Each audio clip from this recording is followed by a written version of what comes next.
As we near the end of October, parts of North Georgia are starting to shine with fall colors as the leaves start to change their colors. Joining me now to talk about the science of this, where we stand right now, and whether drought is playing an impact on it is Casey Tudor, a forester with the Georgia Forestry Commission. Thanks so much for joining me today, Casey. Thanks for having me. So first, you guys put out leaf watch reports every single week. Where are we seeing those colors at the highest elevations really shining as we get towards this back half of October? Yeah, so we put out a weekly leaf watch report on our website at gatrees.org. We put it out once a week, usually on Thursdays. And right now we cover basically each of the corners of North Georgia. So we've got a northwest, a central north, and a northeast Georgia leaf watch each week. Currently, we're actually seeing a lot of leaf change in the higher elevations above 3,000 feet. We're actually getting kind of into the peak of it right now.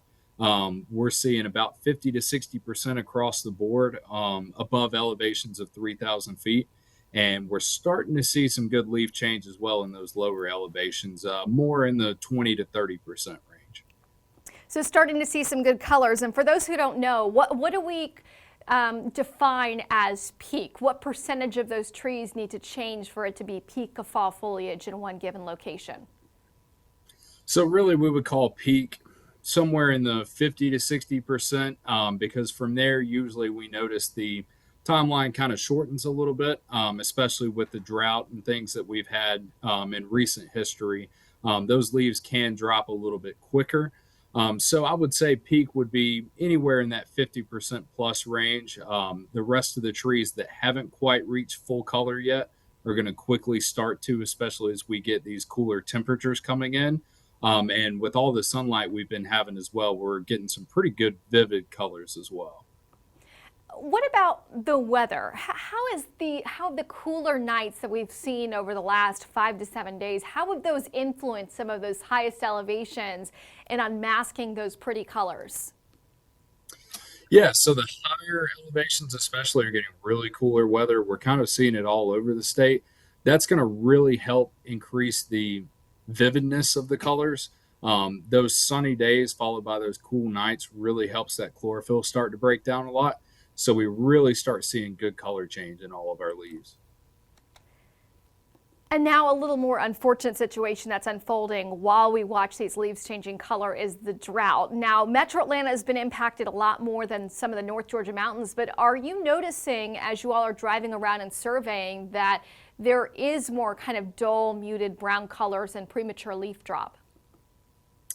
Definitely, I've especially noticed some premature leaf drop. I've seen a lot of leaves starting to fall all around, especially in my area, kind of surrounding Athens.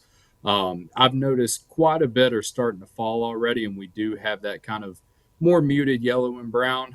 We're still getting some really good colors nonetheless, mostly in parts of these sunny days followed by the cool nights. But we are getting some muted colors. So then it's safe to say that the drought is adding a little stress to those trees right now. Definitely, that tends to stress them, and therefore it winds up. That stress will actually cause the leaves to not break down chlorophyll quite as efficiently, and will eventually lead to a quicker leaf drop. So it definitely can play a part. Yes. Now, on this kind of trend of talking about drought, one of the other things that you all monitor at the Georgia Forestry Commission, of course, is the fires that break out across the state. Are you concerned with this dry air to end the week and the sunshine and the low humidity and at times some breeze about that elevated risk of fires? What should people know if they've got all the leaves they've raked up and they want to burn them right now? Is that a good idea? I would say definitely look at your morning weather reports. GFC actually posts a fire weather report every day with the different factors that we consider as we're starting our burning for the year as well. There's a lot more fire on the ground now as a result of the burn ban being lifted, temperatures cooling down. So we definitely ask that landowners take caution when burning their leaf piles. If it's a hand piled debris pile, then you don't have to get a burn permit based on our new permitting system. But we do ask that you just make sure that that's away from the wilderness, away from any structures, and just reduce that risk as much as possible. And definitely stay with those fires and make sure that they're contained until they are out and cold. Great perspective. Thank you so much, Casey. Let me close with this. What do you hope Georgians take away from seeing the colors of fall foliage as we go through the next couple of weeks? What should this remind them of across our state? I think this state has been through a lot in the last year, from Hurricane Helene to drought to the fire activity that we've had. We've had a lot of different things go on in the last year, and I think it's good to just take some time, see the colors, reflect, and just be thankful to live in the great state that we do. Not everywhere in the country really has this pleasure that we do, to have all these beautiful trees and forests and such a close knit community, like I feel like all of Georgia is. So really, just take a moment and reflect, and just be thankful that we're all here. Are there any spaces or like drives in particular that are your favorite this time of year? I find that the Richard B. Russell Parkway is a very beautiful place to see, both going through, the Blood Mountain area up toward Brasstown Bald, across kind of the Blue Ridge Blairsville area as well. Really, just any of those mountain roads are all gorgeous, but I do tend to favor Richard B. Russell Parkway a lot. There's some really good color up there. And in last week's Leaf Watch, you all said that in the next 5 to 7 days that Brasstown Ball will be at peak. Has that passed peak, or highest peak, so to speak?